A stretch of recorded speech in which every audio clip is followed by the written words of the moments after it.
RTP. Bien, estamos con Karen Sichel, que nos acompaña también aquí en la mañana en RTP y la podemos incorporar justamente a este debate, esta conversación que teníamos sobre qué pasa con la política actual. Bienvenida, estimada Karen, gracias por acompañarnos. Muchas gracias a usted por la invitación. Gracias a usted por acompañarnos. Mire, estábamos nosotros y tal vez usted nos escuchaba unos minutos antes de ingresar a la entrevista sobre qué ocurre en la política en general, qué ocurre con las autoridades actualmente procesadas por diversos casos, qué ocurre en el ámbito electoral.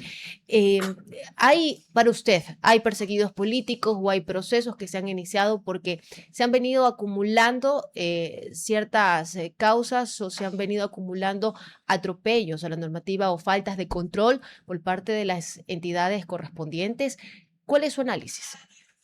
Yo creo que no es una respuesta excluyente, es decir, no es que se trata de lo uno o de lo otro, yo creo que es ambos.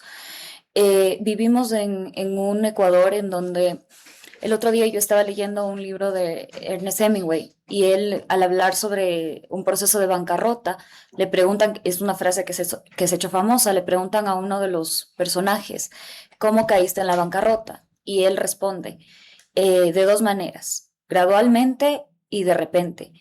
Y yo creo que cuando hablamos, por ejemplo, del proceso de decadencia del Ecuador con la infiltración del crimen organizado, nosotros nos solemos enfocar en el de repente, es decir, ¿por qué de repente estuvimos aquí? Y entonces las respuestas suelen ser, por ejemplo, lo que pasó en Colombia, comenzamos a ver por ejemplo, cómo se desarmaron los choneros en el 2020 y comenzamos a ir a lo inmediato. Pero lo que tú estás hablando ahorita es el proceso de gradualmente y es la corrupción sistemática que ha estado infiltrada y que es parte de casi de nuestra cultura, de nuestra historia, desde hace siglos. Entonces, cuando nosotros nos vemos involucrados con estos dos procesos, un gobierno que dice que está digamos, luchando contra el crimen organizado, contra el de repente, pero vemos a la vez que utiliza el gradualmente, me refiero a la corrupción sistemática, para beneficiar a sus propios intereses políticos. Dice él, dice el gobierno, que esto se hace para supuestamente luchar contra el crimen organizado. Yo creo que la ciudadanía vive un proceso de terror absoluto. Es decir, por un lado, tenemos miedo de que el crimen organizado nos extorsione, nos asesine, nos secuestre. Y por otro lado, tenemos miedo también de que el Estado, si es que encuentra que nuestras opiniones son incómodas, haga exactamente lo mismo con nosotros. Y el miedo es el que se impone, y cuando el miedo se impone, las decisiones que toman los ciudadanos no suelen ser razonables, sino erráticas. Y lo mismo pasa con el Estado. Y yo creo que eso es lo que estamos viviendo ahora mismo en el Ecuador. Sí, ciertamente vamos a tener autoridades locales que son corruptas, sin duda. Ese es el gradualmente del Ecuador, es la historia del Ecuador. Pero también creo que vamos a encontrar casos y sobre todo cuando al gobierno digamos, conviene, en donde el gobierno está utilizando esta narrativa para avanzar sus intereses políticos. Y lo terrible de todo esto es que como los ciudadanos vivimos en el terror de la violencia, muchos están dispuestos a dejar pasar estas cosas porque tenemos miedo de que se imponga el caos. Y justamente ese es el problema que se ha visto, pero más que todo, asumir que quieren todo el poder, o sea, que no haya competencia, que realmente sean los únicos con la única voz. Peligra también nuestras nuevas generaciones en este sistema. Yo creo que es algo que se tiene que entender, porque sucedió también en la época de Rafael Correa, donde hasta los libros de educativos tenían a Chávez y a Correa como imágenes históricas. Entonces, ¿qué va a suceder con nuestras generaciones? O sea, después de tener ese total poder y solamente una voz. Como ustedes saben, yo actualmente me encuentro cursando un doctorado en la Universidad de Cambridge en el Reino Unido. Y yo, de alguna manera, eso me permite ver, digamos, dos realidades, porque finalmente mi investigación es sobre el crimen organizado en Ecuador, pero lo puedo estudiar desde lejos. Entonces, tengo este privilegio de poder acercarme y alejarme para tomar perspectiva de lo que pasa en el Ecuador. Y este fenómeno de polarización ciudadana, en donde si es que uno dice, por ejemplo, si es que yo critico ahora mismo al gobierno y digo que me parece que la estrategia sistemática de empleo en donde se está silenciando a activistas políticos, al periodismo, incluso a adversarios políticos, si es que yo digo esto, inmediatamente implica en la opinión pública que yo soy correísta. Ujú. Si es que digo lo contrario, si es que digo que el gobierno está enfrentando un problema inmenso del crimen organizado, y que es un problema histórico que viene construyéndose por siglos seguramente, con una cultura ecuatoriana que se basa en la corrupción y en la depredación social. Si es que digo esto, en cambio, de repente soy novoísta. Y no hay, parece, en el Ecuador una voz sensata que pueda decir ambas cosas. Y yo, por ejemplo, estoy diciendo ambas cosas. Yo creo y reconozco que en el Ecuador existe un problema fuerte del crimen organizado y al mismo tiempo creo que el Estado, el gobierno, está tomando una estrategia cuasi dictatorial en donde está acumulando el poder seguramente para hacer de frente uno al crimen organizado. Ese problema, digamos, es que con esa estrategia, el problema es que el gobierno tiene esta gran tentación de al tener todos los poderes y al concentrar todos los poderes estatales, de beneficiar sus propios intereses políticos. Esa tentación es en la que yo creo que ha caído el gobierno. Karen, Y sí, eh, voy a interrumpirle un segundo solo para tratar de ordenarlo un poco lo que nos está diciendo. Usted como investigadora debe poder decirnos cuáles son estas principales variables a observar en el estado y en el comportamiento de la sociedad que nos van a determinar si estamos siendo o no autoritarios o estamos yendo hacia la anarquía. Y de la misma manera deberíamos poder encontrar algún elemento comparado. En algún momento, hace pocos minutos hablábamos del caso de Singapur, que ha tenido un resultado fantástico, aparentemente, pero también viene con un costo de libertades y de participación política. ¿Cómo conciliar estos extremos? ¿Existe una tercera vía que sea realmente viable? digamos, en la discusión ecuatoriana yo noto mucho esto de si queremos el buen dictador, digamos que es el argumento de Voltaire, que es el caso de Singapur con Lee Kyung-yam, o si queremos, digamos, el caos, ¿no? Porque la democracia en Ecuador nunca se ha consolidado y en el Ecuador la democracia significa básicamente el caos, porque no tenemos la cultura democrática para discutir, para debatir, para llegar a acuerdos. Entonces, parecería ser que en el Ecuador o tenemos un dictador bueno o tenemos un dictador malo. El problema es saber si es que estamos ante el dictador benévolo o si estamos ante el filósofo rey de Platón o el mismo Bukele se denomina a sí mismo como el filósofo rey, ¿no? Digamos, esta clase, esta persona que sabe más que los ciudadanos y que nos va a guiar a una prosperidad.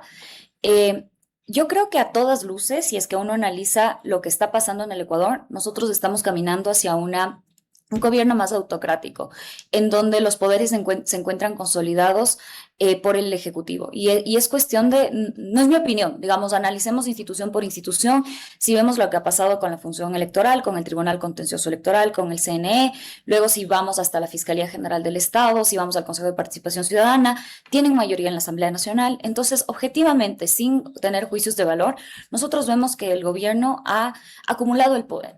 Entonces, una vez que acumula el poder, para poder saber si es que estamos ante una dictadura o ante un benévolo, tenemos que saber qué está haciendo el dictador o en este caso el gobierno con el poder. ¿Está luchando contra el crimen organizado o está usando el poder para sus propios beneficios? Y yo creo que ahora mismo, en este punto de la historia ecuatoriana, podemos ver que está haciendo ambas cosas. Ayer mismo se hizo pública la sentencia en contra de la activista política Gabriela Pachana, la persecución del Expreso, contra el Expreso, y los perseguidos políticos que ustedes estaban comentando antes de invitarme a esta discusión. Eh, al mismo tiempo, parece que el gobierno sí está incrementando al menos su capacidad de estrategia política para darle la cara, digamos, militar al crimen organizado. Y ante eso yo puedo dar un criterio, si ustedes me permiten, en un minuto sobre ese tipo de estrategia.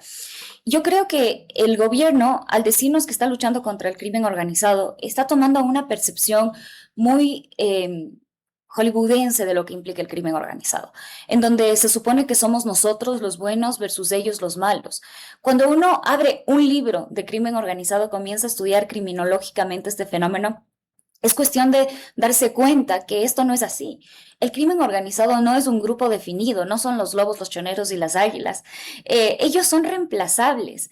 El problema más grande del crimen organizado es que no es ajeno a nuestra sociedad, es parte de nuestra sociedad. Y eso implica que se pueden reemplazar fácilmente, porque el problema más grave del Ecuador es con lo que empecé mi intervención, y es la gradualidad del problema. Gradualmente es la corrupción del Ecuador. Y mi crítica más grande al gobierno, digamos, a la estrategia, es que parte de una narrativa en donde se supone que hay buenos y malos. Y para eso el gobierno está luchando, se supone, con estrategias muy parecidas al crimen organizado, cuando lo que deberíamos estar luchando, creo, es a través de una estrategia de honestidad, una estrategia de ética pública, una estrategia de respeto a lo que implica el manejo de lo público.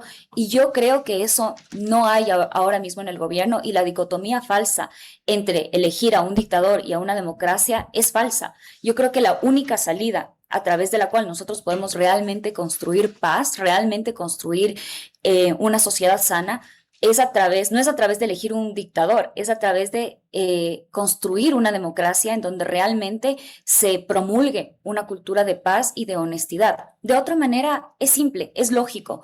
Siempre va a haber un reemplazo para el asesinado, para el preso, porque si es que todos somos el problema, lamentablemente el crimen organizado es simplemente una expresión de nuestra cultura, no es el mal ajeno que se infiltró en nuestra sociedad. Karen, buenos días, ¿cómo le va? Mucho gusto.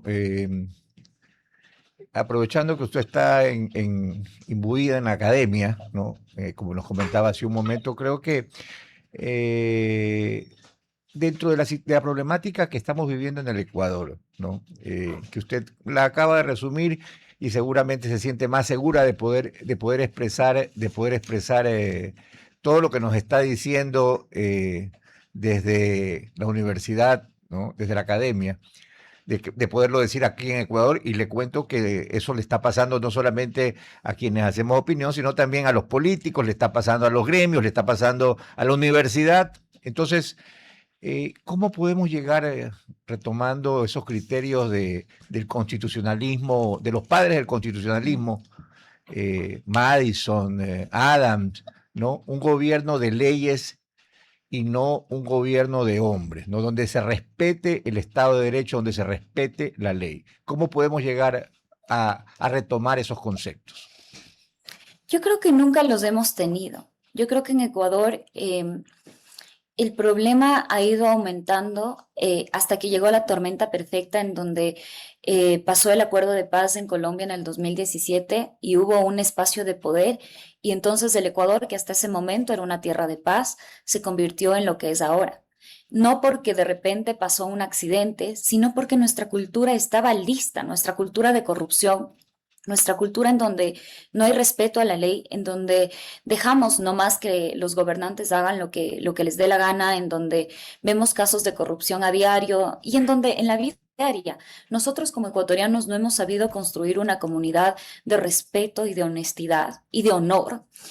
Entonces, lo que pasó en el Ecuador, lo que está pasando, lo que estamos viviendo, era simplemente lo que iba a pasar eventualmente. Simón Bolívar, cuando le escribía una carta en 1830 a nuestro primer presidente Flores, le decía una cosa que a mí se me ha quedado grabada en la cabeza, que es: Latinoamérica es una tierra que nunca se va a poder gobernar. Y finalmente él hace una predicción y dice: es una tierra que finalmente va a terminar saqueada por el crimen.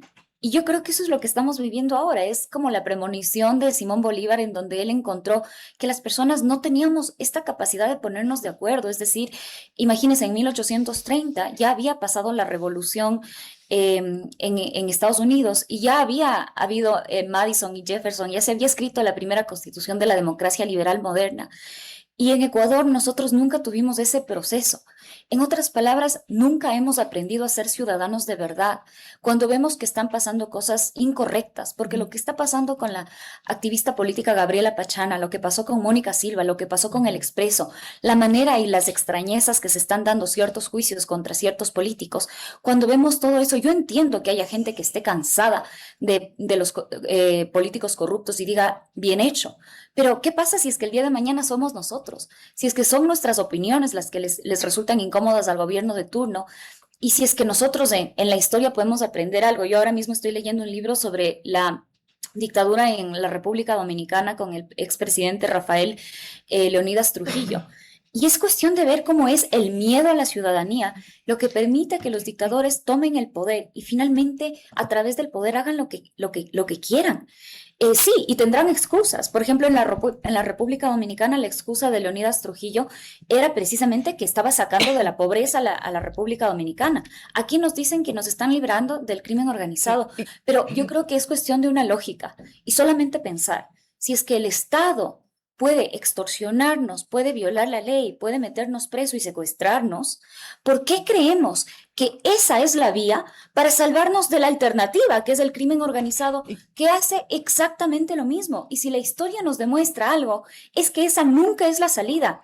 Nunca la salida es violar la ley, nunca la salida es secuestrar, nunca la salida es extorsionar y perseguir a la prensa. Siempre la salida se cimenta a través de liderazgos que están proponiendo virtudes y valores en la ciudadanía y que la ciudadanía entienda que tiene que ser ciudadana para salir de este problema. Karen, mire, también hay una especie de comparativo, ¿no? Donde el miedo surge ante no solo el gobierno, sino también los GDOs, ¿no? Donde comunidades, y tuve una experiencia personal este fin de semana, donde una comunidad se levantó y fue maravilloso, pero terminan los GDOs disparando porque ven que la comunidad está demasiado contenta, ¿no? Y puedes tú hacer como una especie de asociación con un poco los toques de queda y que la ciudadanía en sí siempre tenga miedo. O sea, que nosotros no podamos realmente funcionar de manera nocturna, que los locales cierren por el peligro y que no haya soluciones, ¿no? Dentro de una ciudad donde se supone que hay cámaras de seguridad, donde se supone que hay autoridades, ese comparativo donde realmente se están comportando de la misma manera, pero con otros intereses. Yo creo que ante el escenario que usted me comenta, que sé que es lo que se vive y en menor medida, digamos, se vive también en Quito, este miedo de Sí. salir, el miedo que nos gobierna, pero yo entiendo y digamos, precisamente porque estudio esto, veo las cifras en la costa, me doy cuenta que vivimos básicamente en dos países completamente distintos, aunque el miedo sea similar. Lo que pasa en la costa es invivible, es decir, los niveles de violencia alcanzados en la costa es algo que para alguien que estudia los patrones de violencia, por ejemplo, en los últimos, mucho se ha hablado de esta multiplicación por 8 de la tasa de homicidios intencionales en el Ecuador. Cuando yo, por ejemplo, analizo a las cifras que devienen del crimen organizado, es decir, los hombres entre 15 hasta 34 años asesinados por un arma de fuego, esa misma tasa se multiplica por 19. Tenemos una tasa hoy por hoy, digamos, que se relaciona al crimen organizado de 151 por 100.000 habitantes. Eso es algo increíble, eso es algo que no se ve. Entonces, y esto se concentra particularmente en la costa. Entonces, lo que usted me está diciendo es algo normal.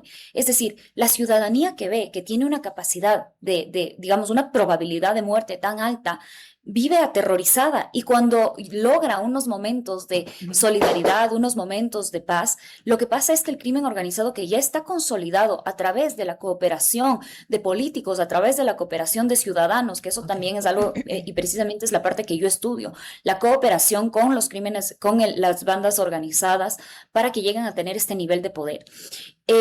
Es una histeria, digamos, extendida, en donde la ciudadanía ya no puede ser ciudadanía. Y yo creo que ante ese escenario, la solución inmediata es la única que el gobierno ha tomado como la única solución. Ante ese escenario, la solución inmediata es la fuerza pública más la justicia. Nosotros en el Ecuador tenemos un gobierno que solamente trabaja a través de la fuerza pública, pero no ha hecho nada para mejorar la justicia. ¿Por qué? Mi hipótesis y mi opinión es que la razón por la que el gobierno no le interesa mejorar la justicia ni ha reformado nada que tenga que ver realmente de fondo con la justicia es porque al presidente y al gobierno les interesa ahora mismo mantener una justicia, digamos, sumisa, aterrorizada. Y lamentablemente, repito, si es que quitamos la etiqueta de gobierno y ponemos el nombre de una banda criminal, están haciendo exactamente lo mismo, aterrorizan a jueces, extorsionan, no quieren que el status quo cambie y solo operan a través de la fuerza. Repito, puede ser que el gobierno, digamos que me equivoco, puede ser que el gobierno tenga buenas intenciones, puede ser que el gobierno piense que esta es la verdadera manera para luchar contra el crimen organizado. Pero si es que ese es el razonamiento del gobierno, yo creo que por lógica simple, simplemente por lógica, quitémonos de todo político, ¿ya? Simplemente por lógica, ¿no le parece que la estrategia de solo fuerza no puede solucionar un problema que no es solo de violencia, sino es un problema de cultura, es un problema de corrupción, es un problema en donde lamentablemente nuestra niñez piensa que la única manera para salir de la pobreza es uniéndose a un grupo organizado, la única manera de tener poder y respeto es uniéndose a una banda criminal? Entonces, si es que el problema es multidimensional, solamente por lógica básica, la respuesta del Estado no puede ser solo la fuerza, porque tiene un montón de otras dimensiones que se quedan desatendidas. Entonces, si el gobierno solo ataca con la fuerza y no reforma la justicia, y no reforma la cultura, y no lidera con honestidad, que esa es la crítica más grande, creo, lamentablemente vamos a seguir en lo mismo por décadas, hasta que hayan más políticas públicas. Bueno, nos han dado un único tema para poder pensar y enfocarnos. El problema es que un único tema tiene más cosas y apenas es la punta del iceberg, nada más. Ahora, Hannah Arendt, en lo que usted decía, hablaba de que cuando el poder necesita sostenerse, o un gobierno necesita sostenerse únicamente por la fuerza, también es un síntoma claro de erosión. Así que veamos cómo llega o cómo sigue avanzando en su periodo, y cómo también se refleja aquel desgaste normal que ha tenido y esa erosión política y de gobernar también en estas próximas seccionales. Estimada Karen, muchísimas gracias por habernos acompañado. Gracias por la invitación. Gracias, Karen. RTP